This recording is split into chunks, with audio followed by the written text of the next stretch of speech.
La teoría de fibra óptica han hecho, todavía no han hecho. No han hecho, ya, No, entonces yo voy a... profe, el profe Ya, hizo radiación hoy día. ya, ya. Y hablar, pues entonces yo voy a hacer la fibra óptica. Pues ese es el tema, pues ya ven, ese es el problema, pues. Y luego me dice, pues no, ¿por qué hacer la teoría? Pues si no hacen teoría, ¿cómo lo va a tomar práctica? Pues. Y en el cielo está fibra óptica, ¿no? Oye, entonces voy a tocar la fibra óptica. Claro, no puedo profundizar porque en realidad eso le correspondía a la teoría. Lo voy a hacer de una manera un poco general, pero tiene que ver con fibra óptica, pues, ¿no? Ahí justo se habla de los modos en la fibra óptica también que existe. Así que lo voy a hacer de manera general, ¿no? Y si les tomo, bueno, les tomaría, pues, ¿no? La parte teórica, pues, ¿no? De lo que ya les enseño, ¿no? En la fibra óptica, ¿no? La práctica va a ser la próxima semana, como habíamos quedado. Ya he subido al aula virtual su primera práctica, ahora estoy corrigiendo la segunda y también la tercera, ¿no? Ya esta semana ya voy a estar subiendo la segunda, igual, ¿no? La primera, para que verifique si hay que haya una observación. Y luego ya la siguiente estaría subiendo ya la tercera, junto con la cuarta, y luego ya nos prepararíamos para la quinta, pues, ¿no? Porque netamente después ya comienza ya la quinta, porque ya estamos casi en finales, ¿no? Así que estamos ya pues en las finales, así que vamos a desarrollar hoy día la parte de fibra óptica. Entonces ya saben, la asistencia, por favor, ya saben dónde se encuentra ubicado en el aula virtual. Ahí dice asistencia de fecha, semana 12, ¿no? Semana 12. Ahí van a ver. Ahora, algunos, voy a compartir como grabando en la nube, algunos no saben, señores, manejar el Google Classroom. Este es Google Classroom, la primera pestaña es tablón, ahí no se maneja. En trabajo de clase, ahí se maneja por semana el Google Classroom. Entonces, en la semana 12, estamos en semana 12, ahí van a ver una pestaña, ¿no? La primera, encuesta pedagógica. Ahí, por favor, hagan, ahí vamos ustedes a entrar, ¿no? A la encuesta pedagógica, hacen enter, y en la encuesta pedagógica van a ver que hay dos encuestas, encuesta 1 y encuesta 2. Las dos tienen que llenarla, son diferentes.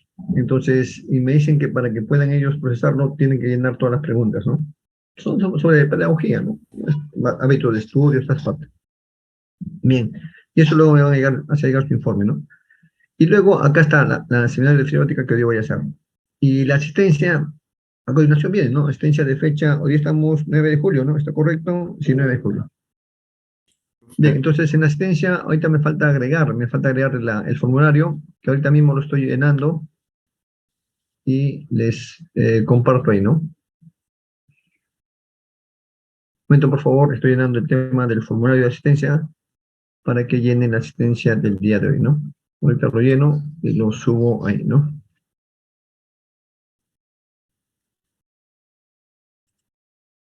Bien, ahorita por favor, a ver, déjenme ver, un ratito, un ratito.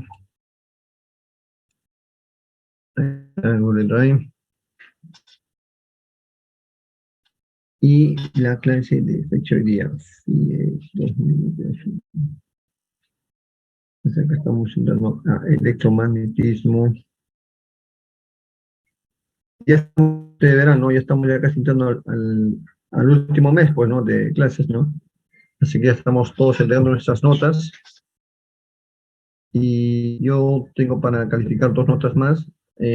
Ahora esta semana debo estar dándoles una nota más y la siguiente la otra, pues, ¿no? Para que una vez tengan todas sus tres notas.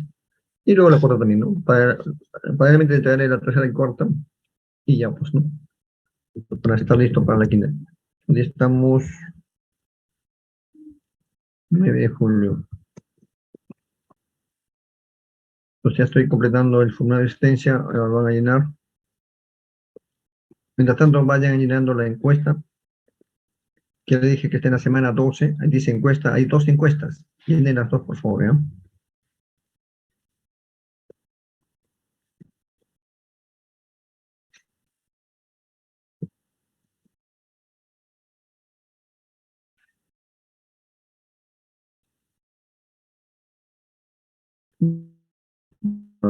La encuesta. Bueno, ya está realizado el formulario. Ahorita voy y subo en la semana 12 en la parte de asistencia de fecha de día, ¿no? Estoy subiendo, estoy compartiendo y ya está. Entonces, ya también está ya el formulario de asistencia del día de hoy. Ahí pueden verificarlo. En donde dice asistencia de fecha 9 de julio, ¿no? Ahí está el formulario. Viene, por favor. Y también, como dije, en la misma semana 12 está la encuesta pedagógica. Hay dos encuestas, no una, son dos. Tienen esas dos, por favor. Bien, ahí tienen colgado ya de una vez el seminario de fibra óptica. A ver si yo, me faltaban algunas modificaciones a hacer. A ver, hay que hacer la modificación que ya estoy subiendo ahorita mismo, ¿no? Bien,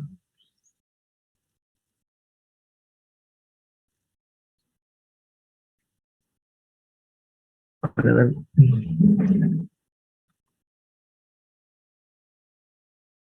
ya está hecho ya.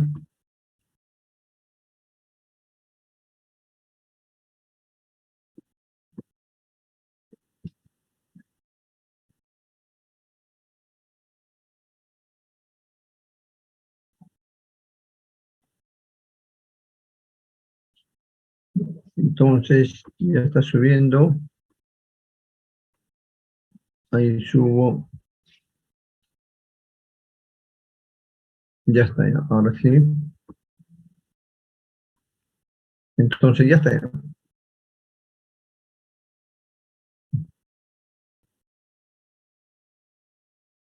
Sí, ya está ya. Ahora sí lo subo ahí. Ya está. Entonces, ahora sí les comparto a ustedes la diapositiva de fibra óptica. Voy a presentar y comenzamos con el tema de fibra óptica. Respecto a la parte de cavidades resonantes, ¿no? Rectangulares cilíndricas y también, ¿no? De otros elementos, ya hemos hecho la semana pasada el seminario y el libro que les he compartido, ahí está el capítulo, ¿no? Íntegro. Está completo, señores, ¿no? Así que ahí tienen bastante para poder estudiar ahí. Y ese libro yo no puedo negarlo, muy, muy, muy bueno, ¿no? Bastante, he visto, ¿no? Los capítulos anteriores, excelente, ¿no? Bien, bastante completo, es más pedagógico, ¿no? Obvio, está en inglés, ¿no? Todo lo que es alta frecuencia siempre está en inglés, ¿no? Con buenos libros. Bien, fibra óptica. Entonces, fibra óptica, ¿no? En la transmisión y recepción de señales a través de la fibra óptica, ¿no? Acá lo voy a ver desde un punto de vista tanto práctico como teórico, ¿ya? Porque en realidad, pues, la parte de aplicación nos da un panorama general, ¿no? ¿Dónde se aplica la fibra óptica? Y luego ya vamos a ir al punto, ¿no? Del electromagnetismo de la fibra óptica, ¿no? Bien, cuando ustedes transmiten a través de la fibra óptica, tienen, pues, ¿no? Un transmisor y luego, ustedes saben, ¿no? La fibra no solamente es una fibra de 1 metro, sino mide varios metros, kilómetros, ¿no? De distancia, ¿no? Prueba de ello es que Telefónica tiene entendido su red de fibra óptica toda la costa, señores. Una red de fibra óptica terrestre, no solo Telefónica, todas las empresas. El Estado ni qué decir, pues no ha atendido su red de fibra óptica a nivel de todo el país. Ha puesto nodos en las provincias de cada departamento. El único departamento que ha tenido problemas es Iquitos, ¿no? Ahí, bueno, iban a aprovechar una estrategia y no de ingresar ahí con fibra óptica, pero de manera, iban a tener la fibra óptica, bueno, inicialmente era un proyecto que iban a usar la línea de alta tensión para que uno de sus cables sea la fibra óptica, por ahí se pueda llevar, ¿no? Había una empresa española que había ganado la licitación, pero lamentablemente por los españoles no dicen la verdad, engañan. Eh, no decían la verdad y déjame ver por favor el tema de la clase. Está compartiendo, está grabando. A ver, eso me preocupa. Ah, sí, está grabando, sí, está bien. Sí, está grabando en la nube, perfecto. Al respecto, la semana pasada también hice la clase en la nube, les habrá llegado su correo, ¿no es cierto? Bien, entonces, como digo, ¿no? El tema de la fibra óptica eh, que se ha hecho es a nivel nacional y cada capital de provincia tenía su nodo que ha hecho el Estado, ¿no? ¿Qué tipo de fibra? Monomodo. Y en general, no todas las empresas tienen fibra óptica, entonces la distancia del tendido de la fibra óptica no es pues 1 metro, son kilómetros. Y adicionalmente también hay fibra óptica que se instala a nivel del mar, cables submarinos, señores. Y ahí entonces, ¿cómo coloco los repetidores? Entonces, cuando usted va a conectar dos tramos de la fibra óptica, van a tener un transmisor y a continuación el siguiente tramo se llama repetidor, que viene a ser, está constituido, ¿no?, por los elementos que vemos en el diagrama, un receptor óptico, el repetidor que es un amplificador, ¿no? Y luego otro transmisor que va a seguir llevando la señal a otros extremos más, tramos más de la fibra, ¿no? Entonces, obviamente, ¿no?, entre repetidor y repetidor va a haber, pues, no, como la fibra es grande, va a haber empalmes en el trayecto, ¿no? Y estos empalmes, bueno, pues se hacen con elementos especiales, ¿no? Hay unas máquinas, ¿no? Tipo, que se encargan de este empalme de la fibra, ¿no? Entonces ahí vemos los elementos de la fibra, transmisor óptico, que está constituido por un LED o un diodo láser. El receptor óptico, un diodo PIN o un APD. Y el regenerador, como le dije, que es un amplificador, ¿no? Lo que hace, lo que tenemos ahí, ¿no? Ahora, esos repetidores, dependiendo, ¿no? Si es que tenemos el tendido de fibra óptica terrestre, hablamos de repetidores activos. Si tenemos fibra óptica submarino, ahí no entra por la electricidad. ¿Qué se usa ahí? Repetidores pasivos. Y luego tenemos, ¿no?, transmisor, receptor, repetidor, transmisor, fibra, palme, y bueno, eso va a seguir viendo ahí, ¿no? Ventajas de la fibra óptica: bajas pérdidas en la transmisión, amplio ancho de banda, inmunidad a la interferencia electromagnética, aislamiento conductivo, bajo peso y dimensiones reducidas. Respecto a las bajas pérdidas, se refiere pues a la atenuación, ¿no? Ustedes cuando van a enviar una señal de un punto a otro con microondas hay atenuación. Por eso se utiliza antenas. La antena es un amplificador, tanto en la transmisora como en la parte de recepción. O sea, se tiene que transmitir la señal tanto para transmitir como para recibir en un sistema inalámbrico. En el caso de la fibra, la señal, ¿no?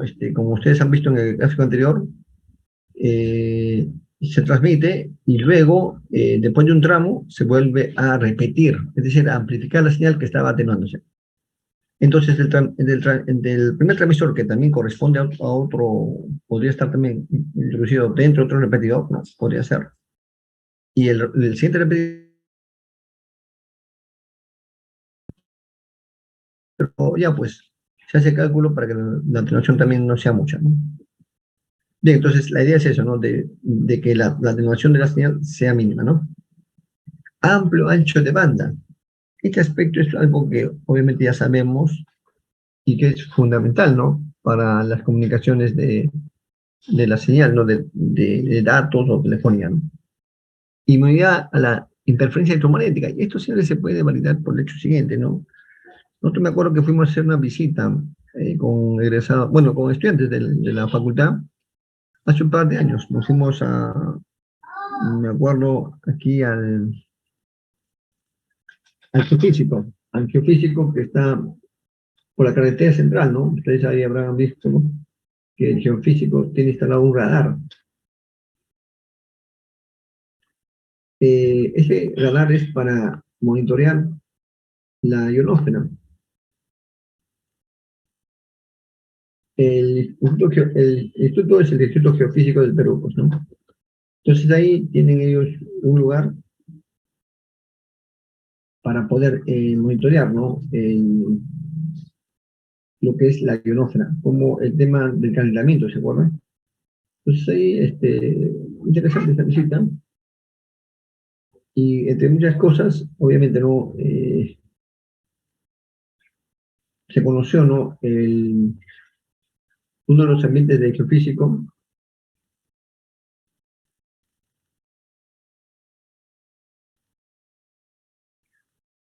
y ahí, ¿no?, hemos podido verificar, ¿no?, qué actividades se realizan, ¿no?, el cuidado de la ionosfera y el radar, ¿no?, que tiene ahí específicamente. Es un radar que trabaja para monitorear la ionosfera, ¿no? Ese radar es un conjunto de antenas. Voy a ver si lo logro encontrar acá en YouTube ese radar, para que vean cómo es ese radar, ¿no? Y bueno, y obviamente como también hay antenas, también es bueno saber ese radar cómo es, ¿no? ¿Y para qué no? Fue una visita interesante,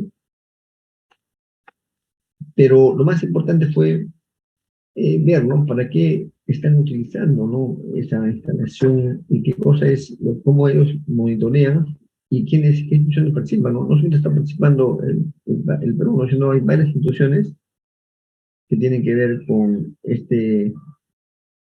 eh, este monitoreo, ¿no? Monitoreo que obviamente actualmente es fundamental a nivel de todo el mundo, ¿no? Por el tema del calentamiento de la Tierra, ¿no? Eh,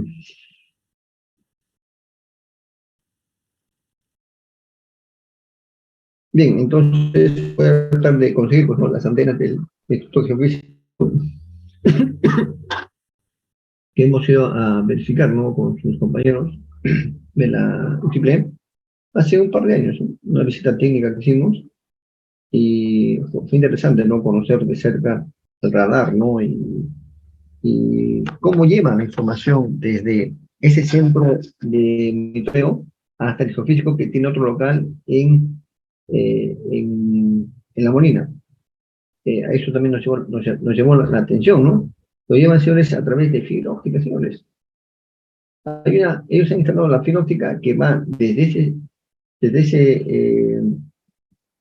ese centro va hasta el cerro. Y en el cerro, ahí es donde ellos eh, enlazan su señal mediante microondas con la parte de su estación, ¿no? De administración que está en La Molina, ¿no? Ahí está cerca, ¿no? O sea, el enlace es a través de microondas, pero primero van con fibra óptica desde el radar hasta el cero. En el cero está instalado la antena de microondas y de ahí, obviamente, no ya puede monitorear, en este caso, la ionósfera sin ningún problema, ¿no? Y la verdad fue interesante ver todo ese hecho, ¿no? Esa instalación y todo ese equipamiento, ¿no? Que se utilizaba. ¿Y por qué fibra óptica? ¿No? Esa fue la pregunta, ¿no? ¿Por qué llevan ustedes la fibra óptica desde el cerro hasta el radar? Porque la fibra óptica es inmune al ruido, ¿no? Entonces ahí obviamente no había un ruido electromagnético que podía tranquilamente ocasionar interferencias y muy graves a la comunicación.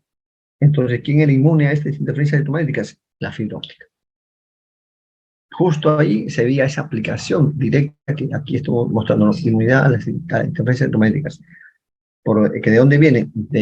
Por ejemplo, de las antenas de radar. Y ahí era una aplicación directa de este hecho. Aislamiento conductivo, obviamente, porque ahí lo que viaja es la luz, pues, ¿no? Internamente, ¿no? Bajo peso y dimensiones reducidas. Óptica geométrica, ahí vamos a ver, ¿no? Que de alguna forma hablamos de dos medios, ¿no? Y por la ley de Snell, ¿no? Estamos viendo índices, ¿no? De refracción diferentes, ¿no? N1, N2, y por lo tanto, ángulos de incidencia y que van a ser diferentes, ¿no? Como vemos en el gráfico 1, tenemos ahí un ángulo θ1 y un ángulo θ2, y se cumple, ¿no? La ley de Snell, que el índice de refracción del medio 1 por el seno de θ1 es igual al índice de refracción del medio 2 por el seno de θ2. Estos ángulos se forman o se miden respecto a la vertical o respecto a la normal, como dice ahí el gráfico, ¿no? Así se miden estos ángulos, ¿no? Acá se define el ángulo crítico como el, el seno de phi sub c, que viene a ser el ángulo crítico, igual al cociente entre el índice de refracción N2 entre N1, ¿no? Cuando hay reflexión total, la onda se refleja. Entonces ahí teta sub 1 y teta sub 3 van a ser iguales. Eso es para la reflexión total, ¿no? Eh, entonces, acá vemos que de manera general, ¿no? Cuando una señal va a pasar a otro, de un medio a otro medio, va a haber un cambio de ángulo, ¿no? Y eso es por el tema del índice, ¿no? De refracción del medio. Al cambiar de medio, cambia el ángulo de incidencia o ángulo de teta 1 y teta 2, ¿no? Bien, entonces, en el primer caso vemos los ángulos teta 1 y teta 2 para aplicar la ley de Snell. En el segundo caso vemos los ángulos teta 1 y teta 2 que de alguna forma están considerándose como la parte, el ángulo con respecto a la horizontal, ¿no?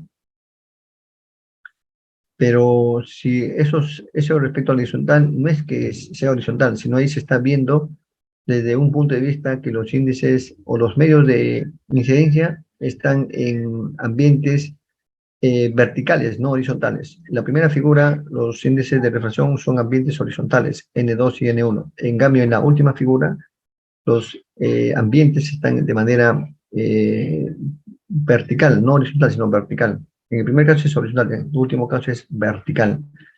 O sea, la parte de la izquierda tiene un índice de refracción N1 y la parte de la derecha un índice de refracción N2. Por eso que ese teta 1, teta 2 no es que sean otros ángulos, no, sino son los mismos, sino que la figura está volteada a 90 grados. Por eso que ella habla de normal, porque uno también podría decir no normal, pero lo normal es vertical, ¿y qué hace ahí horizontal? No, pues solamente que ahí se ha movido el gráfico 90 grados, nada más, ¿no? Bien, sigamos entonces. Cono de aceptación. De acuerdo que cuando se le otorgó la concesión a eh, Azteca, ¿no? Entonces, como yo trabajaba en el ministerio y de alguna forma mi área no veía este tema, una coordinación, ¿no? Que tenía que ver la supervisión de Azteca, los técnicos hicieron una serie de consultas, cantidad de consultas técnicas a Azteca, ¿no? Entre ellos le preguntaron esto, define el cono de aceptación y todos estos parámetros, ¿no? Cuestiones técnicas, señores. Los ingenieros de la empresa nos vinieron a hablar y estaban un poco preocupados, ¿no? Porque decían, pero ¿por qué nos hacen tantas consultas técnicas? ¿Por qué mucho? Bueno, pues es que ellos de alguna forma querían no validar la teoría con unas investigaciones técnicas que ellos de alguna forma tenían que llevar, llevar en sus registros, ¿no? Por ejemplo, le hicieron esta consulta, ¿no? El cono de aceptación. Entonces, ¿cómo se calcula ese cono de aceptación? Y ahí estamos viendo, señores, ¿no? Tenemos las partes de la fibra, ¿no? Tenemos el núcleo, ¿no? El recubrimiento, ¿no? De alguna forma, y ahí vemos, ¿no? Cómo la luz, ¿no? Está incidiendo, ¿no? Y entonces, ahí vamos a ver, ¿no?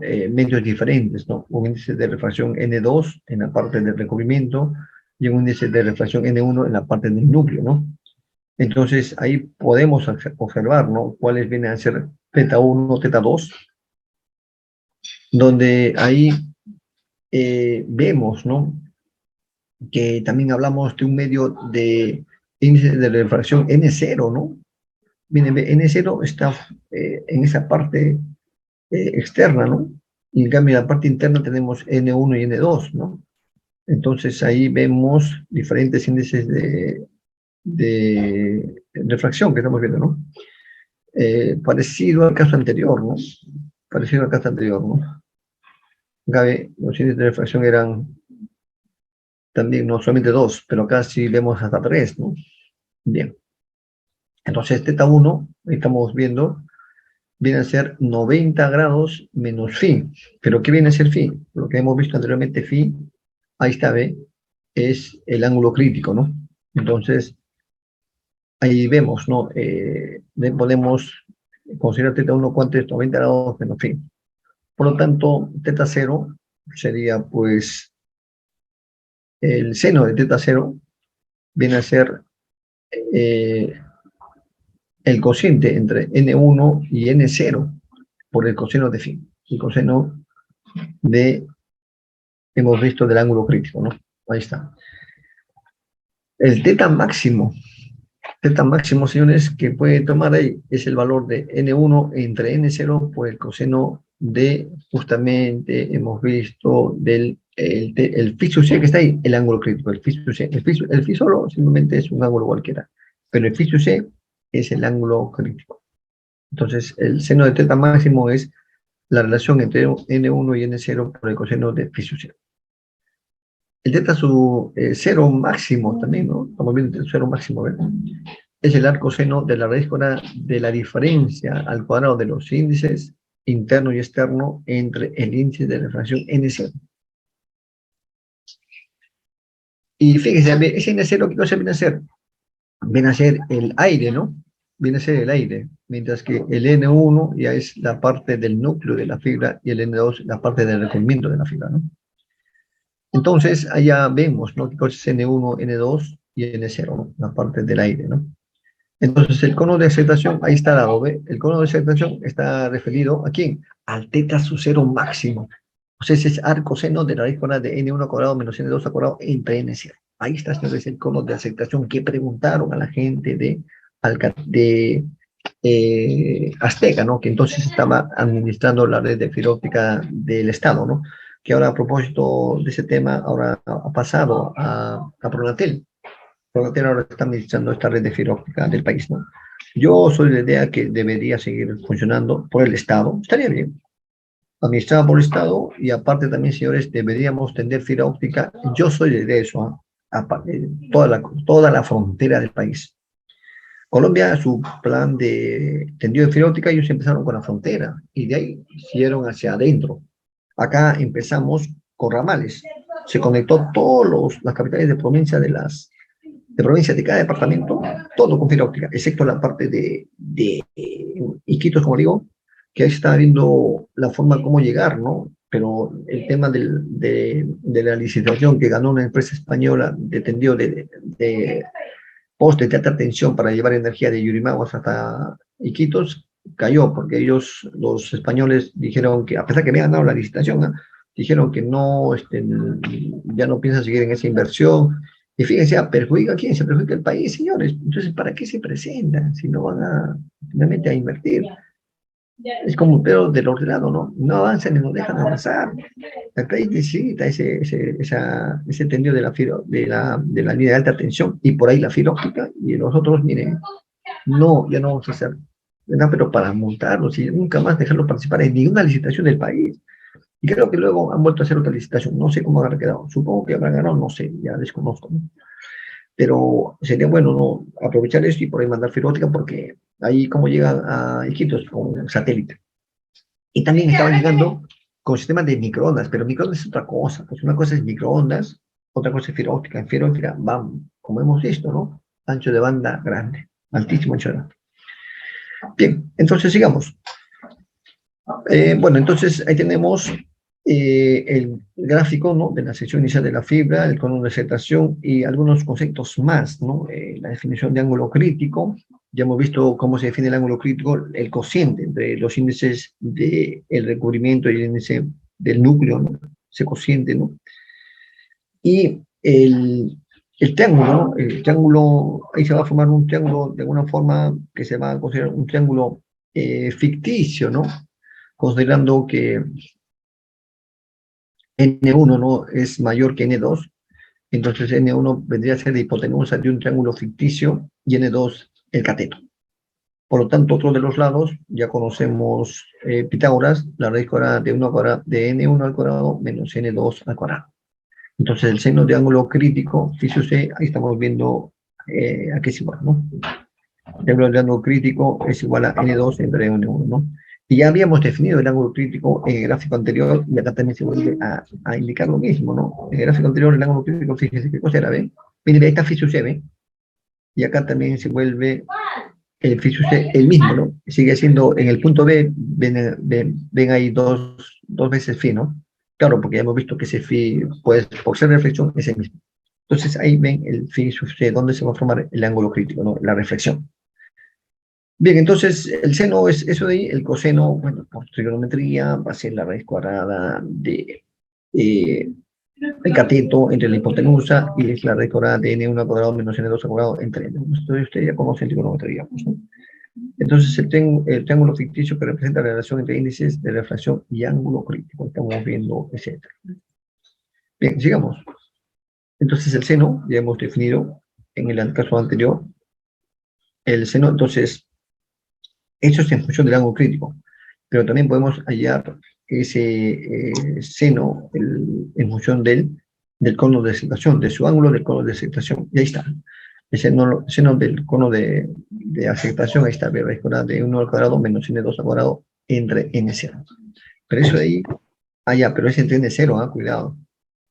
Entonces, la apertura numérica, que es otro concepto más que le preguntaron, ¿no? Y que conocemos ya el ángulo del cono de aceptación. Entonces, la apertura numérica vendría a ser el seno del ángulo del cono de aceptación, como hemos indicado, ¿no? Perfecto. Entonces, sigamos. Si la zona de inyección del haz de luz es aire, como hemos visto en el caso anterior, ¿no? El aire, pues, es la zona de inyección, ¿no? Es la parte externa, ¿no? Y se ve normal la frontera aire-núcleo. Bien, entonces, si la zona de inyección del haz de luz es aire, entonces el índice de refracción de ese medio es 1. Y la apertura numérica, o sea, el n0, ¿no? Va a ser 1. Y la apertura numérica simplemente se va a reducir a la raíz cuadrada de n1 cuadrado menos n2 al cuadrado. N1 cuadrado, ¿qué cosa viene a ser? El índice de refracción del núcleo entre el índice de refracción del recubrimiento, es el n2. Diferencia normalizada entre los índices de refracción del núcleo y del recubrimiento. Ahí está, ese cociente. Tipos de fibras, señores, y eso ustedes lo habrán visto, hay diferentes tipos de fibra, ¿no? El monomodo y el multimodo, ¿no? Entonces acá vamos a ver cómo son el tema de esta representación de los tipos de fibra, ¿no? El monomodo y los otros son de los multimodos, ¿no? Que vamos a ver. Bien, también vamos a ver otro tema más, que es el índice de escalonado e índice gradual. Entonces ahí van a ver el índice escalonado, ven como un escalón, ¿no? Y el índice gradual, si ven una especie de un óvalo, ¿no? Como estamos viendo ahí, ¿no?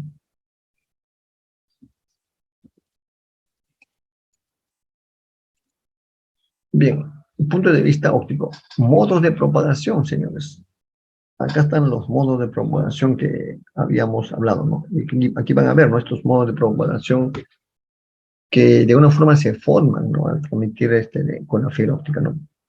Bueno, ahí por la geometría, ¿no? De la luz, ¿no? Como viaja, ¿no? Vemos ahí refracciones y de alguna forma, ¿no? Se puede entender, ¿no? Ese triángulo donde tenemos un ángulo de 90 grados, ese triángulo entre los puntos A, B y D, ¿no?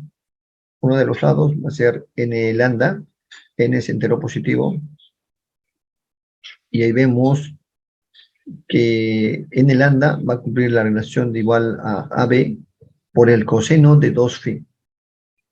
Bueno, n lambda viene a ser pues el cateto de ese triángulo, ¿no es cierto? Y D viene a ser, D minúscula que estamos ahí viendo, viene a ser el coseno de 2, el coseno, perdón, D viene a ser AB por el seno de phi. AB por el seno de phi viene a ser el AB. AB, perdón, el D. El D viene a ser AB, la hipotenusa, por el seno de phi. Bueno, viene a ser, pues, ¿no? Relación trigonométrica, pues, ¿no? Bien, el coseno de 2 phi, entre el seno de, ahí podemos dividir esas dos relaciones y tenemos que el coseno de 2 phi entre el seno de phi, ¿no? Al dividir esas dos relaciones, se va a eliminar AB y AB, y simplemente tenemos que es n lambda entre D. Entonces ahí estamos viendo lo que se conoce, esas líneas, ¿no? Que hemos trazado de manera perpendicular al rayo, ¿no? Al rayo incidente, vienen a ser lo que se denomina los frentes de onda, ¿no es cierto? Bien, entonces acá los ángulos phi que determinan valores de n enteros positivos determinarán modos que se propagan en la fibra óptica. Punto de vista electromagnético. Y acá está, señores, donde entra nuestro tema electromagnético. Esta es la parte, señores, que nos interesa saber. Yo me acuerdo que cuando estudié la maestría, ¿no? De telecomunicaciones, me enseñó, sino que ese libro no lo encuentro, ¿no? Estoy buscando el libro electromagnetismo, ¿no? Por eso que dije, no, no sé, voy a hacerlo desde el punto de vista teórico, porque me hubiera gustado, ¿no? Ese libro estoy buscando que no lo encuentro, ¿no? Como, muchas cosas se me han apelado por ahí, ¿no? Pero ahí me acuerdo que mi profesor, ¿no? De fibra óptica, el doctor Montes, me acuerdo, muy bueno en esta parte de acá, nos enseñó todos estos modos, ¿no? Toda su ecuación de electromagnética, ¿no? Era, pero yo pensaba que su teoría iba a ser, pues no lo he hecho, entonces yo pues dije, no, él tiene que hacer la teoría porque es interesante esa parte, ¿no? Pero, en fin, ese tiempo no nos va a alcanzar, ¿no? Pues dije, lo voy a hacer de manera general, porque como el chico también me había enseñado, ¿no? Y yo ya sabía, pues dije, no creo que lo haga, pues, entonces voy a enseñarlo de manera general. Y obviamente si les tomo, les tomaré a este nivel, no creo que les tome aplicaciones, ¿no? Si no, pues si no hemos hecho, ¿no? De manera precisa, ¿no? Entonces dije, de manera general voy a tomar, ¿no? Esta presentación tranquilamente de la teoría, ¿no? Y entonces los modos de propagación, ¿no? Desde el punto de vista electromagnético que se van a presentar, ¿no? Ya sabemos el vector de Poynting cómo es, ¿no? De que X, Y, Z, ahí están los campos eléctricos y magnéticos, como están viajando, presentándose.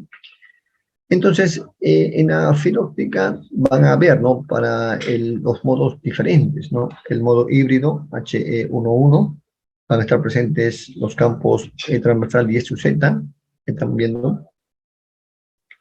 En el modo T01, señores, transversal eléctrico, van a ver el campo eléctrico transversal y el campo SUZ. El modo transversal magnético 01, señores, presentes, el transversal y el SUZ, sección de fase constante. Todo es fibra óptica, pues, ¿no?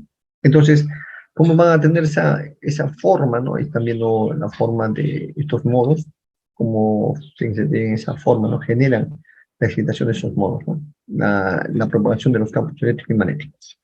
Entonces estamos viendo el modo híbrido dominante, aquí va a ser el H11. Modos transversales, vamos a tener los primeros dos superiores, el TE01 y el TM01. Entonces los modos transversales eléctricos, ahí estamos viendo el SUT, van a estar presentes, ¿no? ET, HT y HZ. En los modos transversales magnéticos, TM, ET, EZ y HZ. Modos híbridos, HE o EH, señores. Así se denominan los modos híbridos. EHE o EH. Ahí tenemos ET, EZ, HT y HZ. Estos son los modos que están presentes, señores, ¿no? En la fibra óptica. Como dije, no, esa parte teórica es interesante, ¿no? Pero ya, pues, lamentablemente, en ese libro que yo estoy buscando, después ya lo encontraré, ¿no? Para el próximo ciclo, ¿no? Ahí nos explicaban todo este tema de la deducción, ¿no? Pero bueno, aquí de manera general lo estamos presentando, ¿no? Punto de vista electromagnético, modos de propagación, ¿no? Frecuencia de corte normalizada. Ahí está la frecuencia de corte normalizada para el tema de la fibra óptica, ¿no? Pi por D entre lambda raíz cuadrada de los índices de refracción, ¿no? Interno y externo, ¿no? Del núcleo y del revestimiento de la fibra, ¿no? Entonces la frecuencia de corte normalizada, ahí podemos calcularlo como pi por D entre lambda por la apertura numérica que ya hemos visto cómo se calcula. N viene a ser los números n de modos soportados por la fibra de índice escalonado. Solo B son los elevados. Entonces el n se aproxima a un entero de p cuadrado medios. Entonces acá tenemos ya la fibra, ya les comentaba, ¿no? Hay fibras monomodo y multimodo, ¿no? En la fibra monomodo se propaga solo el modo dominante HE1. Ahí está, señores. HE11. Está justo que hemos visto, ¿eh? El modo dominante, HE11, el modo en la fibra monomodo, y es el que se utiliza más. En todos los trabajos que, inclusive, yo tuve la suerte, ¿no? Que Alcatel, como fue la empresa que se encargó de vendernos el equipamiento de la fibra óptica para acá, para el país, nos debió una capacitación. Entonces ahí nos fuimos a capacitar, mucha gente del ministerio, yo tuve la suerte, ¿no? Que el ministerio nos mandó a capacitar a Canadá, a las instalaciones de Alcatel, que ahí tienen Canadá, ¿no? Ahí estuvimos como 3 semanas, nos capacitaron en todo este tema de la fibra óptica, ¿no? Y no niego, no quedé sorprendido, prácticamente nos enseñaron el equivalente a Cisco, pero en Alcatel. No olviden que Cisco vende equipos de router, ¿no? Datos, ¿no? A nivel de redes LAN, ¿no? LAN, WAN, ¿no? Pero a nivel ya WAN, porque Cisco parece, bueno, más, yo diría, LAN y WAN, ¿no? Pero ya de mayor distancia es Alcatel. Alcatel ya te vende para la fibra óptica tal como el país y también tranquilamente para la fibra óptica de cables submarinos, señores. Ellos tienen experiencia años. Acá también tienen sucursal en el país, ¿no? Había estudiantes, ¿no? De la facultad que también estaban por ahí practicando, ¿no? Vi una chica de la facultad que ella viajó allá a Canadá a capacitarlos, ¿no? Viajó, lo mandaron de Calcatel para que nos capaciten, ¿no? Y también había otros ingenieros de México, de Chile, viajaron, ¿no? Para apoyarnos en la capacitación. Y no, ¿para qué no? Fue muy excelente. Nos capacitaron, como digo, ¿no? El equivalente a Cisco, pero que es Alcatel, para la configuración de todos sus routers, ¿no? Cómo se configura y todo, excelente. No puedo negar, buena experiencia, ¿no? Pero bueno, entonces, desde el punto de vista del curso, ¿no? Entonces acá vemos cómo se calcula la frecuencia de corte normalizada. El modo, y justo hablábamos, ¿no? Del modo H1. Fíjense, ve, ese modo H1, que es el modo dominante, ¿no? Tiene la frecuencia de corte normalizada B igual a 0, señores. Luego hay otros modos más, ¿no? El TE01, el TM01, ¿no? Que van a estar presentes en la fibra, pero estos son para diferentes tipos de fibras, ¿no? Entonces estamos indicando, ¿no? Que para el monomodo se propaga solo el modo dominante HE11. B va a ser menor que 2.405, que viene a ser el diámetro del núcleo muy pequeño, la apertura numérica pequeña y la longitud lambda relativamente grande. Estamos viendo el ángulo del cono que estamos ahí viendo ese teta sub cero máximo, ¿no? Que hace un momento habíamos indicado acá ese cono de aceptación, ¿no? El teta máximo, ¿no? Ese es el ángulo del cono de aceptación. Y como les decía, ¿no? Se le preguntó este concepto aquí a Azteca, ¿no? Cuando estaban ellos trabajando acá, ¿no? Bien, sigamos. Pérdidas, ¿no? Entonces, desde el punto de vista de las pérdidas, se puede ver, ¿no? A nivel de los micrómetros, porque son las distancias o la longitud de onda, ¿no? De la luz. Ahí vamos a ver, ¿no? La dispersión de Rayleigh, esa línea verde, las ondas de ultravioleta, ¿no? Estamos hablando de la luz, pues, ¿no? Las ondas infrarrojas, ¿no? Entonces estamos viendo ya esas pérdidas que producen, ¿no? Estas señales ultravioleta, infrarroja, ¿no?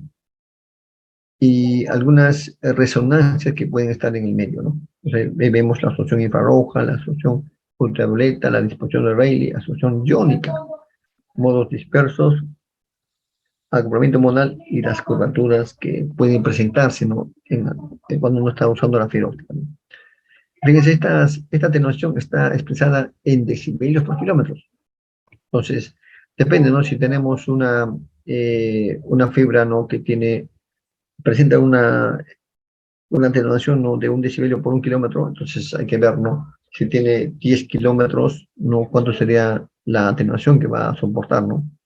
De acuerdo a esto de acá, sería 10 por 1 dB, sería 10 decibelios, es bastante, pues, ¿no?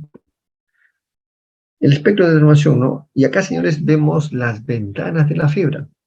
La primera ventana estamos viendo acá de 810 a 850, la segunda ventana de 1220 a 1340 y la tercera de 1540 a 1610, ¿no? Que son las típicas, ¿no? Luego surgieron otras nuevas ventanas, ¿no?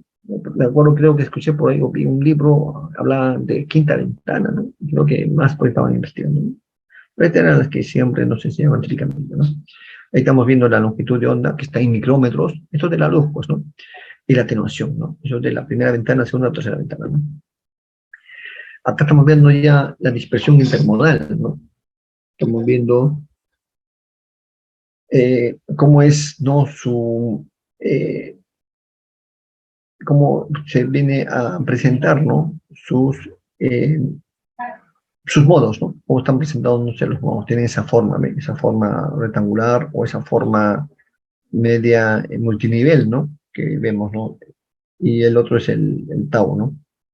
Entonces, delta sub TI viene a ser el índice de dispersión intermodal. Cálculo del índice de dispersión intermodal. Entonces, ¿cómo se puede calcular este índice de dispersión intermodal? No, primero, tenemos que considerar AB. AB viene a ser la distancia de separación entre CB y el seno de phi sub c. ¿Qué cosa es phi sub c? Ya hemos visto el ángulo crítico, ¿se acuerdan? Ese es el phi sub c. Entonces, CB entre seno de phi sub c, calculan cuánto vale AB. Luego, AB menos CB es igual también a CB por 1 entre el seno del phi sub c, que ya conocemos cuánto vale phi sub c, menos 1. Luego, delta de Z CB es igual a CB por la diferencia de los índices de refracción entre el índice de refracción del medio de la cubierta, ¿no? Delta de ZB también se puede calcular como CB por delta entre 1 menos delta. Delta de Z viene a ser igual a Z por delta entre 1 menos delta, ¿no? Y delta Z también es la velocidad, ¿no?, que hemos visto por delta de T, ¿no? Esta velocidad B sub F la hemos visto en esta ecuación de acá. Ahí está, ¿no? El B, como lo podemos calcular, es el B sub F, la frecuencia de corte normalizada. Y delta T sub I es igual a Z por el índice, ¿no?, del núcleo entre la velocidad de la luz por delta entre 1 menos delta. Dispersión intermodal para fibra de índice escalonado. Para fibra de índice gradual se cumple que este delta de T sub I es igual a Z por N1 por variación delta al cuadrado entre 8 por C. Entonces, esta es la dispersión intermodal. La dispersión cromática. Delta de TC es igual a delta de TM más delta de TC. La dispersión del material, ahí está delta de TM igual a DM por delta de blanda. DM es igual a Z por lambda asociado entre C por T cuadrado entre D por lambda cuadrado por E. Acá tenemos para silicio puro y silicio contaminado, ¿no? Su tabla correspondiente y su longitud de onda que está en micrómetros, ¿no? Ahí está los índices de dispersión cromática, su gráfico correspondiente, y para un delta su lambda de 20 nanómetros.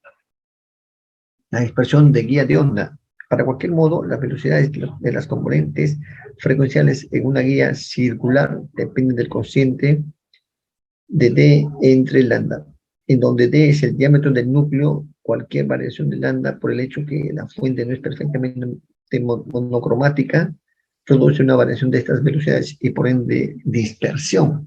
Delta de T doble es igual a 6 veces esa unidad que ustedes están viendo, ¿no? Nanómetros, kilómetro y PS, ¿no es cierto? Dispersión por modo de polarización. En las fibras monomodo se propaga solamente el modo HE11, como hemos indicado, que sin embargo está constituido por dos modos degenerados, polarizados ortogonalmente. Estos modos se propagan con la misma velocidad del grupo, solo si la fibra es perfectamente circular. Cualquier desviación de esta condición por defectos de fabricación, esfuerzos mecánicos, envejecimiento, etc., produce una anisotropía del medio, en el sentido de que ésta presentará índices de refracción ligeramente diferentes según el eje transversal considerado. Los modos constituyentes, el HE11, polarizados ortogonalmente entre sí, según los ejes transversales, experimentarán índices de refracción diferentes y por ende sus velocidades se diferenciarán, produciéndose dispersión. Dispersión por tiempo de bajada del transmisor y el receptor. Miren, ahí hay una dispersión, ¿ve? Ese delta SUT viene a ser, ¿no?, entre el tiempo de bajada entre el transmisor y el receptor, ¿ve? Ahí hay una pequeña diferencia, ¿no? Esa es delta SUT, ¿no? Dispersión total. Bueno, tenemos ahí para una señal unipolar no retorno a cero. Ya saben, ¿no?, la señal unipolar solamente tiene los niveles 0 o 1, y no retorno a cero tiene prácticamente el ancho de bit, es todo el bit, ¿no es cierto? En cambio, si fuera retorno a cero, el ancho de bit sería la mitad. Pero como es no retorno a cero, el bit ocupa todo el ancho de bit. Bien, entonces ahí vemos para dispersión total, vemos, ¿no?, un pequeño desfase, ¿no? Delta sub T, ¿no? Delta sub TR, ¿no? Entonces, de tanto para la transmisión del 1 como para el 0, ¿ven? Siempre hay una dispersión de fase delta sub TR, ¿no? Donde tau viene a ser el periodo, ¿no?, de ese pulso. En general, la dispersión debida a la fibra es delta de TF igual a delta de T sub I al cuadrado más delta de TC al cuadrado más delta de TP al cuadrado. Y la dispersión total es delta TR igual a 1.1 por esa relación que ustedes están viendo, ¿no? Bien, entonces, estas son características de la fibra que se va a presentar en las fibras ópticas que estamos analizando, ¿no? Bien, sigamos, ¿no? Sigamos viendo esta parte de acá que es muy interesante, ¿no? Bueno,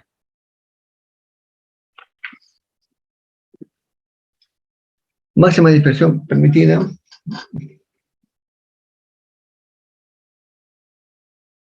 ¿pero para qué?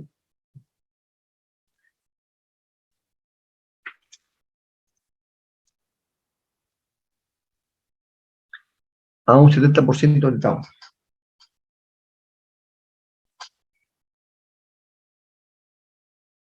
Bien, entonces la máxima dispersión permitida, ¿no? Para esa relación, ¿no?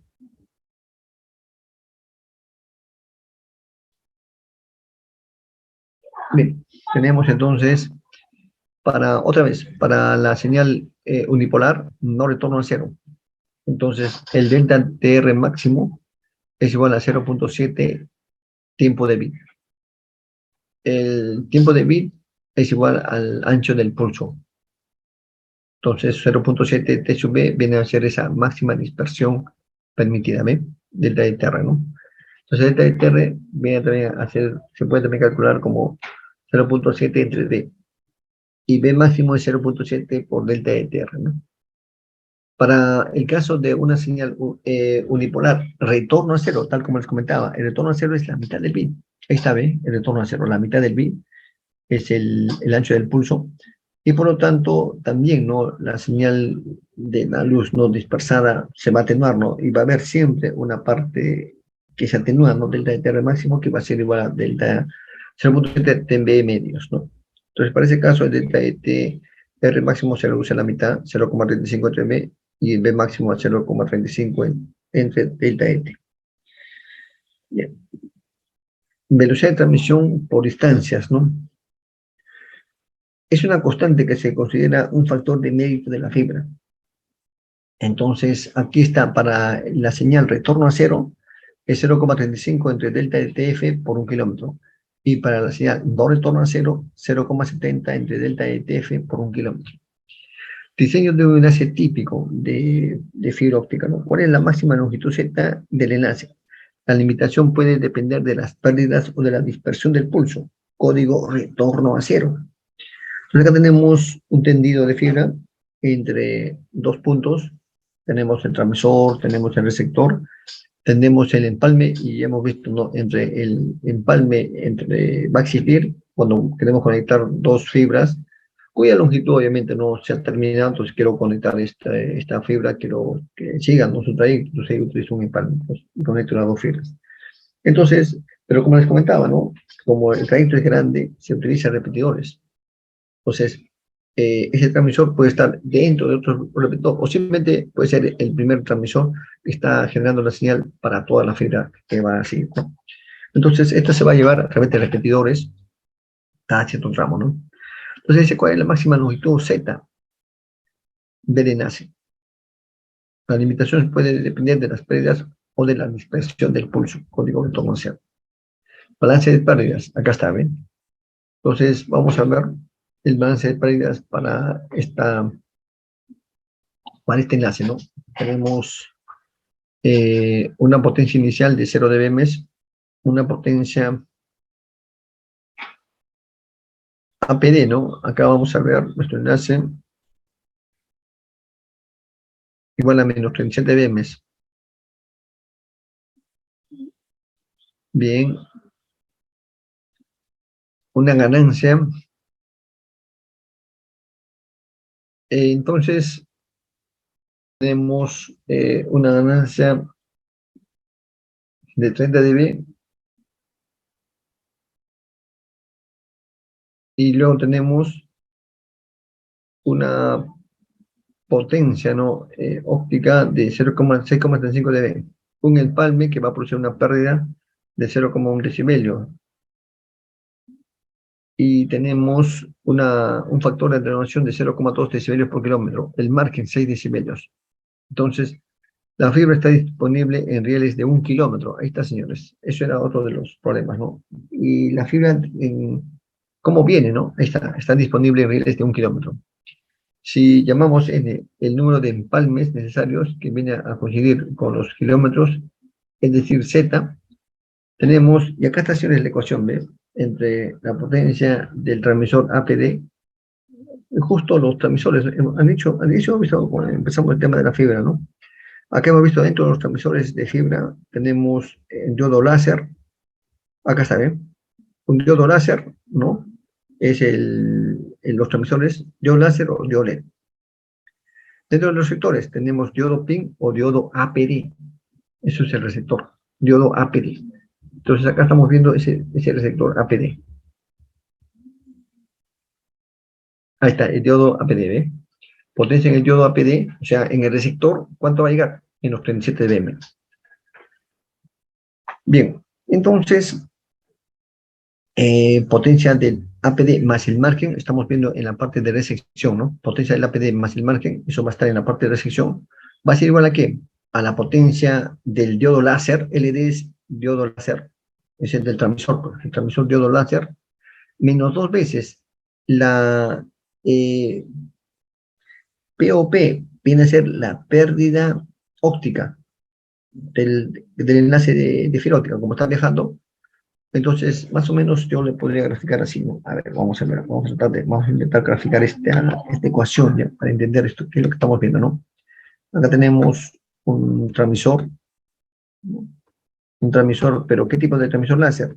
Transmisor óptico, transmisor láser. Este LD viene a ser el transmisor láser. Es un transmisor láser. Muy bien. Entonces acá yo me estoy desplazando a una distancia de fibra. Y acá tengo mi receptor. ¿Qué tipo de receptor? APD. Diodo PIN o APD viene a ser el receptor. En este caso tenemos un receptor APD. Bien, entonces, ¿qué tenemos acá? Estamos analizando en la resección. ¿Qué tenemos en la resección? Tenemos que la potencia que se va a recibir más el margen, acá debe haber un margen, pues. Entonces, por eso que se tiene acá, ¿no? La potencia que se va a recibir en el APD más el margen, ¿no?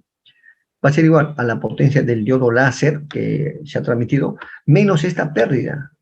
Ese es debido a la fibra, porque se ha tenido menos 2 veces la pérdida óptica, menos bueno, en este caso, la pérdida que se conoce como el coeficiente de atenuación, P sub F por N. Claro, es que ahí vamos a ver, pues no, aquí entre transmisor y receptor, acá hay varios repetidores. Hay varios repetidores, ¿no? Y no solo hay empalmes, señores. Entonces, yo estoy considerando acá, acá como empalmes. Acá entre dos tramos hay empalmes. Estos empalmes van a producir, pues, atenuaciones. Entonces, ese coeficiente de atenuación de la fibra viene a ser 0,2 decibelios por kilómetro. Bien, pero como tenemos también varios empalmes, entonces estamos considerando que tenemos N empalmes. Entonces, los empalmes van a producir también atenuación. Entonces, a la atenuación de la fibra también le tengo que restar la atenuación de los empalmes. ¿Cuánto va a ser la atenuación de los empalmes? Va a ser la cantidad de empalmes que tengo por su coeficiente de atenuación, 0,2 decibelios por M. Por eso que esto es coeficiente de atenuación del empalme por la cantidad de empalmes.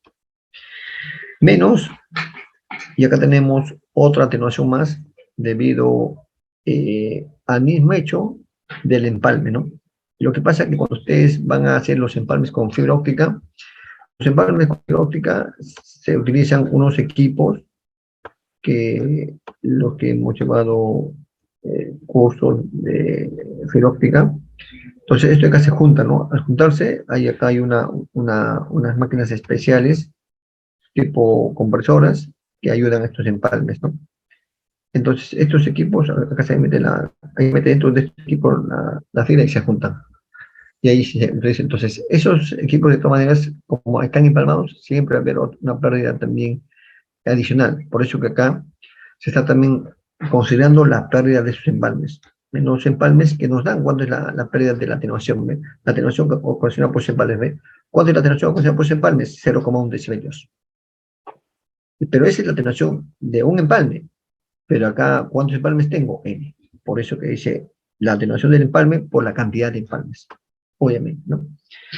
Y luego, finalmente, en la parte ya que cuando ya, o sea, ¿qué hemos tenido acá, no? Hemos tenido la potencia de transmisión, hemos tenido empalmes, que nos ha ocasionado una pérdida, hemos tenido también la pérdida óptica, ¿no? Que es otra pérdida que le hemos considerado acá, pero esa pérdida óptica acá se considera el dos veces esa pérdida óptica. ¿Y qué más? Hemos también considerado la pérdida debido a que los repetidores tienen un coeficiente de atenuación, ¿no? Que es 0,2 decibelios por kilómetro por la cantidad de empalmes que hemos hecho, ¿no? Entonces, ahí hay tres pérdidas, ¿no? Uno debido a la pérdida óptica, que en este caso se considera POP 6,75, pero en el cálculo se considera dos veces esa pérdida óptica. Luego, debido a los empalmes, que en este caso es 0,1 decibelios por la cantidad de empalmes, y finalmente la pérdida debido a la cantidad de empalmes que hemos tenido, ¿no? Entonces hay tres pérdidas ahí, ¿no? Entonces esto más la ganancia, finalmente ya estamos llegando aquí al receptor, aquí se va a considerar una ganancia que es 30 decibelios, ¿no? Entonces haciendo esos cálculos, y acá, ¿no? Como nos dan como dato, a ver, ¿qué tenemos como dato? Bueno, acá nos dan como dato el LD, esto es dato. ¿Qué más? El PAD también es dato, este es dato. ¿Qué más? El margen también es dato, tiene que dar como dato el margen, eso ya las empresas conocen en las genéticas técnicas, viene cuánto es el margen. ¿Qué más? También tenemos como dato el PLD, tenemos como dato el POP, tenemos como dato el PF, tenemos como dato el N, el empalme, tenemos todo ahí como dato, ¿no? Entonces, la única duda va a ser el N. No sabemos el N cuántos empalmes son, ¿no? No sabemos si llamamos N al número de empalmes, no sabemos cuánto es N. Entonces, el número de empalmes aproximadamente sería 168,33. Eso no implica que va a haber esa cantidad de empalmes, ¿no? Se tiene que redondear, pues, ¿no? ¿A cuánto? A 158. Y una vez que tenemos cuánto vale el N, 158, entonces podemos establecer, ¿no? Lo que nos estaba preguntando, ¿no? La fibra está disponible de 1 kilómetro si llamamos N el número de empalmes necesarios que vienen a coincidir con los kilómetros. Miren, el N va a coincidir con los kilómetros. Es decir, Z tenemos, entonces ahí está, va a ser 158 kilómetros. Ese es el cálculo entonces para estos valores de datos PLD, PAD, entonces, balance de dispersión. Entonces, si conocemos acá cuánto es la velocidad de transmisión de esta data, 50 megabits por segundo, conocemos la longitud de onda, es decir, 1550, implicaría este dato conocer, ¿qué implicaría, no? Implicaría conocer 1550 nanómetros. ¿Qué implicaría? Eso nos implicaría conocer en qué ventana está trabajando. La ventana de trabajo de 1550 nanómetros equivale a la ventana, acá está, la tercera ventana. Estamos ahí justamente entre 1540 y 1110 nanómetros, tercera ventana. Ahí estamos, en la tercera ventana. Ahí está, tercera ventana. La potencia PBD, ¿no?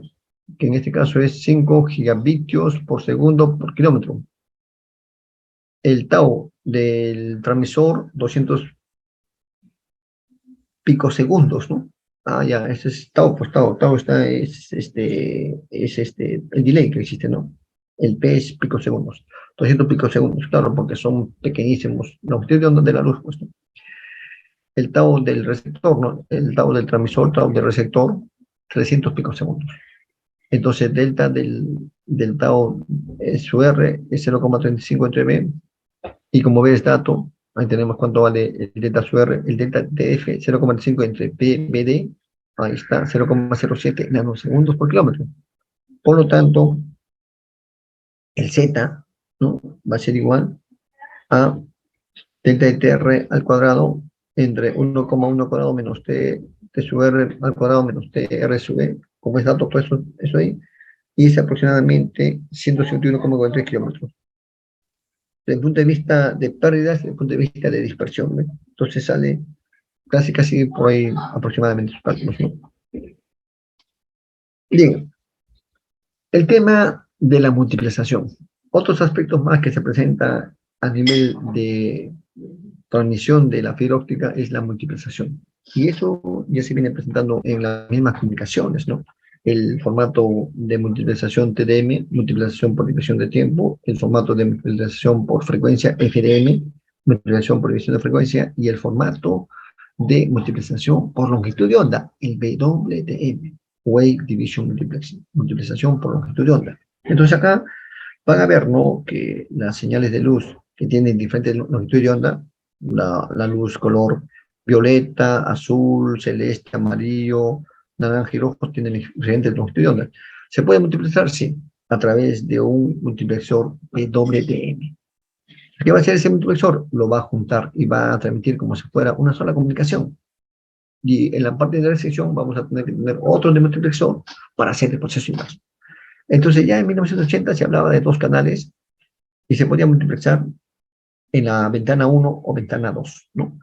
Perdón, en la ventana 2 o ventana 3, porque la ventana 1 es de 800, acá como estamos viendo el gráfico, estamos viendo de la ventana 1 es la ventana más baja, 810, ¿eh? En cambio, 1220 a 1340, segunda ventana, y tercera ventana, 1540 a 1610. Entonces estamos hablando acá de la tercera ventana. Acá estamos, segunda y tercera ventana. Hablando de estas ventanas, en el laboratorio, en la facultad tenemos, en el laboratorio de telecomunicaciones, nuestro equipo de fibra óptica, ¿no? Yo me acuerdo cuando ya estábamos con el módulo, el módulo de, ahí teníamos, ¿no?, módulos que me han comprado la facultad hace buen tiempo.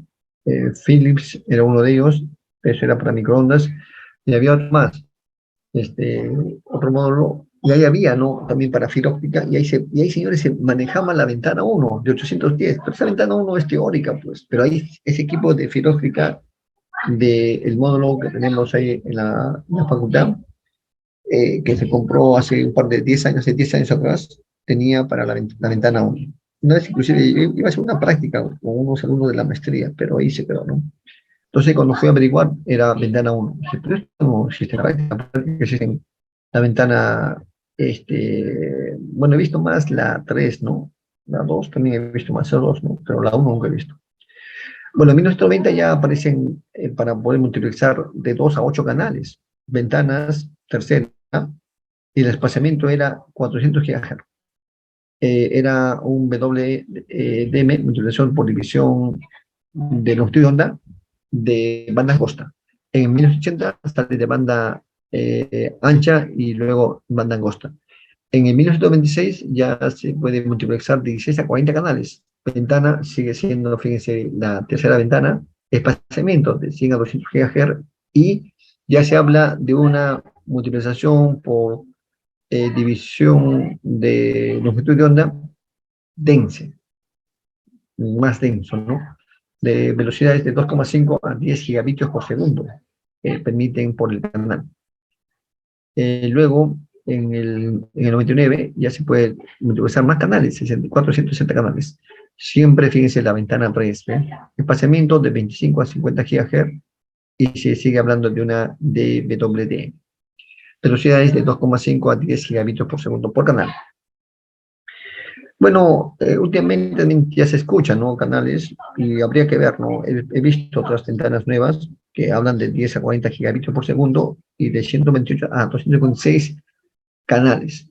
La Ultra Dense WDM, ¿no? Y hay más todavía, ¿no? Bueno, estos son los que conocemos, ¿no? Bueno, pero hay más últimamente, ¿no? El estándar que ha normalizado de alguna forma este aspecto es el ITU G692, y por lo tanto, acá tenemos una interfase óptica para sistemas multicanal con amplificadores ópticos, ¿no? El rango, tercera ventana, 1530 a 1685 nanómetros. El número de canales, podría variar, ¿no? Tenemos multiplexores para 4 canales, 8 canales, 16 o 32 canales. Espaciamiento mínimo, 0,8 nanómetros, aproximadamente 100 GHz. Se prohíben espaciamientos desiguales. Máxima distancia sin amplificadores, 160 kilómetros, sin amplificadores, ¿ah? O sea, sin repetidores ópticos, son famosos amplificadores. O sea, dice la máxima distancia sin amplificadores, o sea, entre un transmisor receptor y un transmisor receptor va a ser 160 kilómetros, señores, ¿ah? Una distancia amplia realmente, ¿eh? Una distancia bastante amplia. Pero no olviden que entre esos, por eso, pues, entre esos dos amplificadores va a haber, pues, varios empalmes. Miren, de 160 kilómetros va a haber varios empalmes ahí. No, porque han visto, ¿no? Que la fibra viene en caretes de 1 kilómetro. Miren, 160 kilómetros, ¿cuántos caretes hay por lo menos metrar? Por lo menos 16 caretes. No, perdón, más. Son 160 kilómetros, 160 carretes, señores. Más, ¿cuánta, eh? Entonces ahí van a tener por lo menos 160 empalmes. Máxima distancia con amplificadores ópticos, 640 kilómetros. Y como le dije, ¿no? Los amplificadores, hay dos, ¿no? Los activos y los pasivos. Longitud lambda de referencia y la ventana 3, 1553,5 nanómetros, 193,1 terahertz en frecuencia, ¿no? Canales de supervisión, miren, ¿qué canales están para la supervisión? ¿Ven?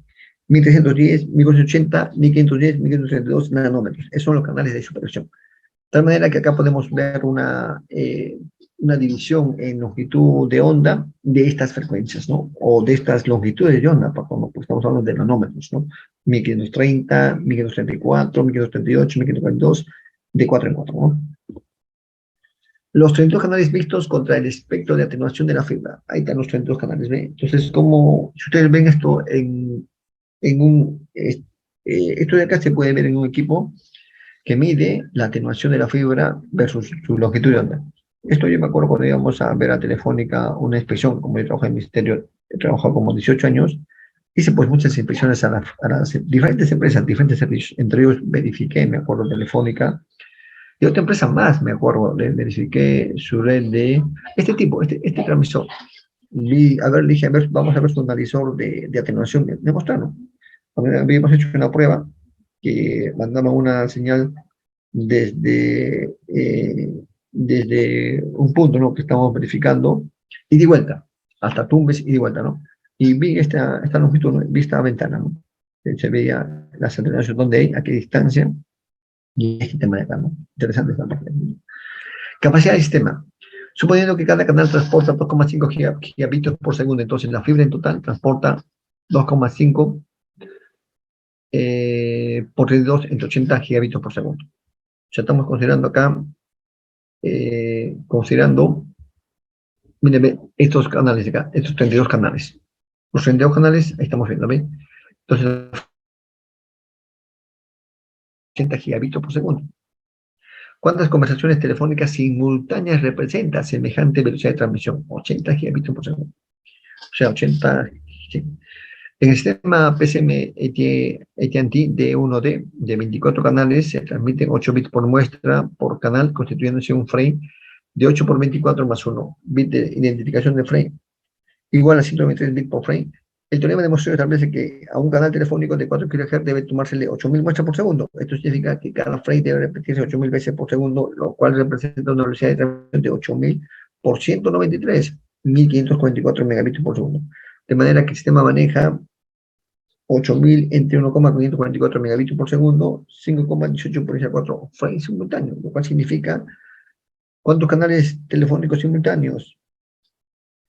5.18 por 10 a la 4 por 24, porque en el sistema PCM americano se habla de 24 canales. Por lo tanto, ¿cuántos frames equivale? Cada frame equivale a un canal telefónico, equivaldría a 1,24 por 16 canales telefónicos simultáneos van a transmitir esta señal o este ancho de banda, ¿no? De la fibra óptica que estamos hablando de acá, que maneja o transporta 2,5 gigabits por segundo, ¿no? Y 32 canales, ¿no? 32 canales de fibra óptica que están llevando la señal. Menciones. Yo creo que con eso estaríamos listos para poder ver el tema de la fibra óptica. Tengo ahí otra lección que está en castellano de fibra óptica también, donde ella habla más tema técnico, ¿no? De la fibra óptica, ¿no? Hay varios temas, ¿no? Pero esa parte ya más técnico, ¿no? De una forma profundiza más conceptos de la apertura numérica, esos aspectos, ¿no? Por eso yo creo que por ahora no, ¿no? Eso ya es que acá más se debe enfocar en el punto de vista electromagnético, ¿no? Y donde ahí he mostrado, ¿no? Pero tendría que haber visto, ¿no? Más el tema de los modos eh, HE, ¿no? HM, ¿no? Pero bueno, pues ahí sí habría que desarrollar un poco la teoría, ¿no? De repente, eso voy a, por el próximo ciclo, bueno, esperamos, ¿no? Que el profesor pueda avanzar esa teoría. Y yo también voy a tratar de, en todo caso, preparar, ¿no? Esa teoría. Seguro que ya encontraré mi referencia, ¿no? Que tenía yo de una maestría, otros modos, ¿no? Pero bueno, hasta este momento, o sea, bueno, habríamos tocado el tema de la fibra óptica y también, ¿no? Los problemas del capítulo anterior, ¿no? Que ahí me gustó esa parte del libro que yo les he subido, ustedes habrán compartido. Bueno, a ustedes les he compartido, ¿no? Está el libro de Posta, ¿no? La cavidad de resonantes. Ahí, por ejemplo, le subí, ¿no? Al aula virtual. Aquí lo voy a compartir ya. Lo que estamos viendo pasar, ¿no? Eh, entonces, la práctica vendría, pues, ¿no? Esta parte de cavidades resonantes rectangulares y circulares y la fibra óptica. Esta parte teórica que hemos hecho, ¿no? Diciendo, bueno, de hecho, ahí tengo para hacer preguntas, ¿no? Inclusive en fibra óptica también hemos visto, hay dos problemitas, ¿no? O sea, tranquilamente ahí, hasta tres problemas hemos visto ahí, tranquilamente todo eso les puede venir de su práctica, ¿no? Bien, entonces voy a compartir, ¿están viendo mi pantalla? Creo que sí, ¿no? A ver, si es otra cosa, le voy a repetir, por favor, en la semana 12 hay dos encuestas, a ver, por favor, si lo llenan. Hay unos colegas, ¿no? Están haciendo una encuesta del tema académico, ¿no? Quieren ver eh, medir, ¿no? El tema pedagógico, ¿no? Eh, su estudio, ¿no? Sus prácticas de estudio y muchas cosas más, ¿no? Por favor, si responden, se tiene que responder toda el cuestionario para que ellos luego puedan hacer una matriz y enviarme los resultados. Es interesante, ¿no? Conocer para hacer algunas mejoras, ¿no? Bien, entonces, por favor, ¿no? Como digo, son dos encuestas, no, si no son dos, son diferentes, ¿no? Por favor, si lo llenan y ahí nomás se envía, ¿no? Son formularios, ¿no? Bien, entonces en esta parte de acá, que la semana pasada hemos visto, bueno, yo me centré más, ¿no? En la parte de cavidades regulares y las cavidades cilíndricas, ¿no? Que es lo que va a venir en esta práctica, ¿no? Pero también, como hemos visto al inicio, hablaban, ¿no? De estos circuitos resonantes que ya hemos visto, ¿no? En su curso de circuitos eléctricos 1 y 2, donde acá no nos interesa más el tema electromagnético, ¿no? Entonces, hemos visto, ¿no? Los circuitos resonantes serie, ¿no? Cómo se formaban y cómo tienen que ver con el tema de la resonancia, ¿no? Entonces, hemos presentado esta curva donde ahí habíamos graficado, ¿no? La frecuencia de resonancia normalizada, ¿no? Por eso es omega entre omega cero, se está dividiendo entre la frecuencia angular de resonancia y la impedancia de este circuito en función de la frecuencia omega, ¿no? Entonces, esa curva que sale, vemos ahí claramente cómo es, ¿no? Como si fuera un mínimo, ¿no? Encontrar un mínimo, ¿no? Y ahí vemos el BW, que viene a ser el valor, ¿no? De R entre 0,707 y viene a ser el ancho de banda en los puntos de medio potencia. Bien, entonces acá hemos visto, ¿no? La potencia disipada por este resistor y la potencia de la energía almacenada, omega su m, y acá surgía otro nuevo concepto, ¿no? De la energía almacenada eléctrica, ¿no? Que también no está presente en este tipo de circuito resonante, ¿no? Entonces, finalmente, obteníamos, ¿no? Que la impedancia también se puede calcular como para este circuito resonante, viene a ser el valor de R, ¿no? Esa viene a ser la eh, de alguna forma, el circuito que hay que tener en cuenta para de la potencia disipada. Bien, entonces la energía magnética y la energía eléctrica de alguna forma tenían valores de poder reconocerlo y la, y la pérdida, ¿no?, que se presentaba acá era de alguna forma la pérdida en las paredes, ¿no? Se va a presentar generalmente estos circuitos y quizás algunas pérdidas adicionales, como es el caso de paredes cuando hablamos de una guía de onda, porque no olviden, ¿no? En la guía de onda hay paredes, entonces ahí sí va a haber pérdidas debido a las paredes, ¿no? Pero no solamente va a haber pérdidas de las paredes, también puede haber dieléctricos. Y si hay dieléctricos, también va a haber pérdidas de dieléctricos. Entonces, todos esos aspectos se tienen que considerar en las pérdidas, ¿no? De tal manera que la frecuencia de resonancia podemos calcular con esta relación y el factor de Gauss, ¿no?, que era un factor importante que habíamos aprendido, que se puede relacionar, ¿no?, con la energía almacenada, y su fórmula es omega 0 por L entre R, o 1 entre omega 0 por R por C. Entonces, aquí, de alguna forma, se podía establecer, ¿no?, que el ancho de banda aproximado es igual a la inversa de 1 entre Q para el circuito resonante serie, ¿no? Pero también tenemos circuito resonante en paralelo. Y para el caso del circuito resonante en paralelo, tenemos esta otra ecuación, que obviamente también va a haber una frecuencia de resonancia y que su valor y su gráfico va a ser esta forma, ¿no?, acampanada, donde va a haber el ancho de banda de los puntos de media potencia, están a 0,707, el valor de la resistencia. Y su frecuencia de resonancia va a ser 1 entre 10 cuadrada de L por C. El factor de calidad va a ser esta relación de R entre omega 0 por L o omega 0 por R por C. Y finalmente, el ancho de banda también se va a calcular como 1 entre Q. Bien, entonces acá venía este aspecto de acá, ¿no?, de un Q cargado y un Q sin cargar. Entonces, ¿en qué se diferenciaba este Q cargado y este Q sin cargar, ¿no? Entonces aquí está lo que yo quería un poco incidir, ¿no? Entonces, el Q cargado es cuando uno acopla a nuestro circuito resonante una resistencia. Ahora, este complemento de esta resistencia puede estar en serie o puede estar en paralelo. Entonces, ese hecho de acoplar una resistencia a mi circuito resonante previo va a variar, pues, nuestro Q total de nuestro sistema. Porque nuestro sistema, si bien cierto, tiene un factor de calidad Q, que es el circuito resonante, pero que si yo acoplo una carga, que ya hemos comentado, ¿no?, esa carga podría ser una antena o también podría ser un dieléctrico. Entonces ya esas cargas externas que estoy acoplando van a variar mi factor de calidad. Y en la forma como mi nuevo factor de calidad vamos a poder obtenerla, se obtiene con la fórmula 623. 1 entre el factor de calidad del sistema con carga, este L es del load, carga, es igual a 1 entre el factor de calidad, pero ese Q sub E ya no va a ser, ese Q sub E, ¿no?, en principio sería pues el Q sub E que ya conocíamos, que es igual a omega 0 por L entre L, ¿no? Obvio.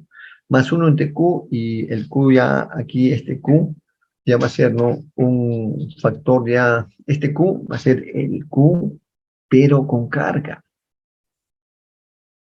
Este Q va a ser el Q con carga, y el Q con carga ya va a tener una ligera variación, porque, por ejemplo, ¿cuál podría variar? Desde el punto de vista de impedancias, podría variar la impedancia del medio, porque la impedancia del medio aquí es igual a la raíz cuadrada de mu sub 0 entre éxilo 0.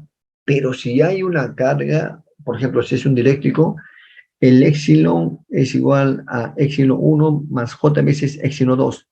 Ese éxilo, la parte real, ya cuando hay un dieléctrico, se convierte en E sub R por E sub 0. Entonces, ya ese E sub R va a afectar a su impedancia de carga. Ya no va a ser el 1 entre Q nada más, sino va a ser 1, ahí va a considerar en la impedancia de carga la raíz cuadrada de mu sub 0 entre E sub R por E sub 0. Si yo de ahí aparto el E sub R, tendría la impedancia en el espacio libre, que es 337, entre la raíz cuadrada de E sub R. Entonces ya, ¿no?, ya mi impedancia del espacio libre ya cambió. Y al cambiar mi factor de calidad de mi elemento inicial, ya está considerando el dieléctrico. Entonces ya es otro valor. ¿no? Ese es otro valor. Entonces, por eso que se habla 1 entre Q, que es el 1 entre el Q con carga, y el 1 entre QE, que es el Q, que eso va a depender, pues, ¿no? En algunos casos puede ser el Q sub E, como este caso, otro caso puede ser el Q dieléctrico, eso ahora va a variar. Entonces, el Q total, ¿no? Ya también cambia, pues, ¿no? Va a ser, se calcula como si fuera una resistencia paralelo, ¿no? El producto entre las sumas. Entonces, acá hemos visto para diferentes cargos, para diferentes casos, ¿no? De un ejemplo bastante serio, paralelo, las diferentes fórmulas que se van a considerar, ¿no? Bien, resonadores de línea de transmisión, ¿no? Entonces también les había indicado que hay estos casos. En estos casos sí sería bueno que lo revisen para la longitud de lambda medios y también para la longitud de lambda cuartos, ¿no? El de lambda medios lo hicimos, me acuerdo.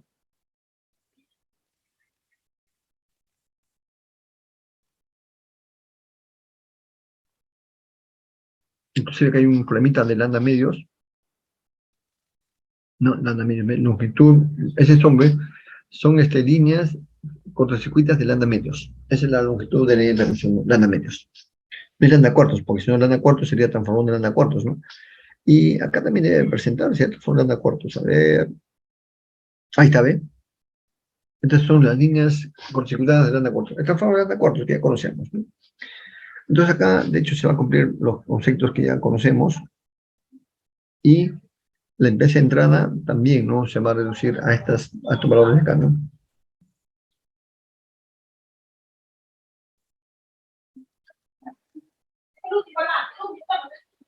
Pero acá vemos algunos detalles adicionales, ¿no? Que, por ejemplo, si la longitud de la línea de transmisión vale lambda cuartos, entonces nuestro, nuestra impedancia de entrada se va a reducir a 1 entre raíz cuadrada de 1 entre R más 2 veces J delta omega por C, donde R viene a ser igual a Z0 entre alfa por L y C pi entre 4 omega 0 por Z0. L se calcula como 1 entre omega 0 al cuadrado por C. Y Q sería igual a pi entre 4AL o beta entre 2 alfa. L es pi entre 2 beta en resonancia.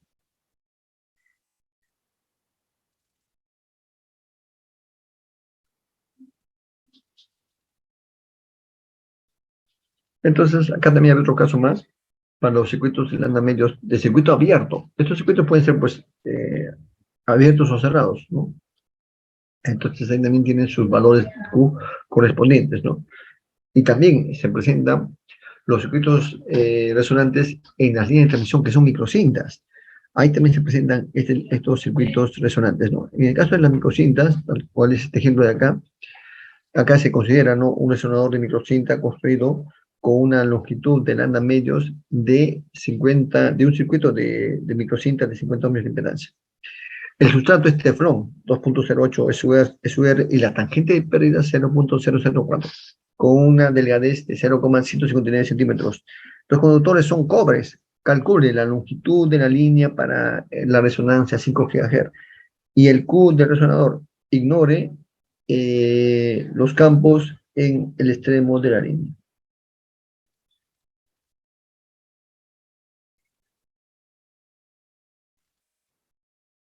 Bueno, entonces, el ancho de la línea de 1950 ohmios del sustrato de la ecuación se puede obtener que es igual a 0,528 centímetros. Bien, y la permitividad es igual a 1,80. Luego, la longitud de resonancia puede ser calculada como L igual a lambda medios, donde L igual a lambda medios, donde L es igual a la velocidad de fase entre la frecuencia, y eso se convierte en C entre 2F por la raíz cuadrada de la permitividad. ¿Sale cuánto? 2,24 centímetros. El beta, la constante de propagación, 2pi por la frecuencia entre la velocidad de fase, y acá sale 151,0 radianes. Y el coeficiente de atenuación debido a la pérdida de conductor se calcula con esta fórmula, RSS entre Z0 por omega. RSS es la resistencia superficial, y también tenemos como dato los valores que estoy indicando, 1,84 entre por 10 a la menos 12 entre 50 por 0,00508 sale 0,724 Nepper por metro. El coeficiente de dialéctrico alfa sub D se calcula con relación y sale 0,024 Nepper por metro, de donde el factor de calidad es igual a beta entre 2 alfa y sale 783. Entonces, esos son parámetros dialécticos que les recomendaría que repasen este libro, y esa parte también podría incluirse, ¿no?, en la práctica. Bueno, señores, yo creo que hasta acá habríamos ya culminado, ¿no?, estos capítulos, tanto de resonadores con dieléctrico, sin dieléctrico, y también, ¿no?, de cavidades resonantes rectangulares y cavidades resonantes cilíndricas, ¿no? Y también el tema de la fibra óptica, ¿no?, que era uno de los temas que un poco me estaba preocupando qué tema a tratar, ¿no? Entonces, ahora hemos tratado de manera general ese tema de las fibras ópticas, y yo creo que con eso sería suficiente, ¿ah?, para poder tomarles en su tercera, en la cuarta práctica, ¿no? Porque ya vamos 3 prácticas y la cuarta sería la próxima semana, inmediatamente después va a ser la quinta, ¿no? Así que, no sé, si hay consultas, señores, entonces los temas podrían ser, ¿no?, de hecho, cavidades resonantes rectangulares, cilíndricas, y la fibra óptica, ¿no? Suficiente para luego empezar con el tema de las antenas, ¿no? Eso ya sería el capítulo final, ¿no?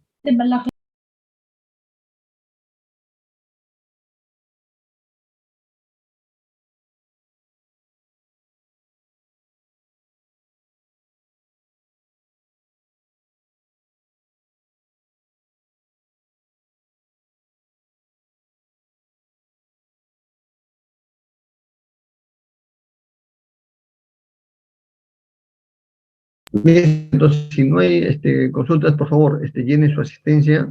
Está en todo está en la semana 12. Vuelvo a repetir, por favor, también llenen esas encuestas pedagógicas, también están en la semana 12, son 2 encuestas, llénenlo, por favor.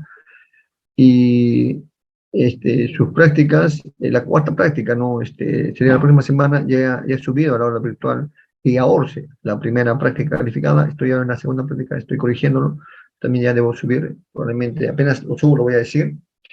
Y la próxima semana sería su práctica, estudien, ya saben, ¿no?, la parte teórica como la parte práctica, ya saben que yo siempre estoy tomando eso.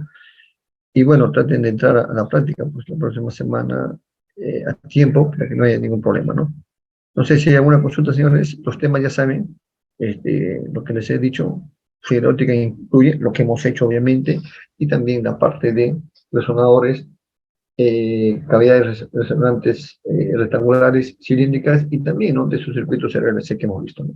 Tranquilamente es para su práctica la próxima semana, ¿no? Bueno, señores, entonces no vamos a quedarnos, ¿está bien? El video también yo lo he grabado. Y ¿les ha llegado a su correo o no les ha llegado a su correo el video grabado de la semana pasada? ¿Les ha llegado? Porque si no, pues yo lo puedo subir, ¿no?, el video que se va a generar acá a la aula virtual para que ustedes luego puedan ver, ¿no? Porque he estado subiendo los últimos videos, a ver, déjenme ver. A ver.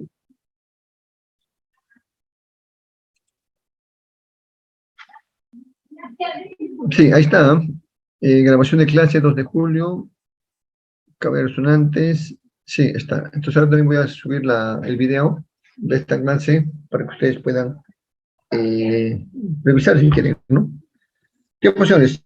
Ahí nos vamos a quedar, y si no hay ninguna, estén atentos al aula virtual. Ahí voy a subir la segunda práctica también, y la tercera, y esta cuarta que vamos a dar, ¿no? Bueno, ahí entonces nos estaríamos quedando. Nos vemos, hasta luego. Cuídense.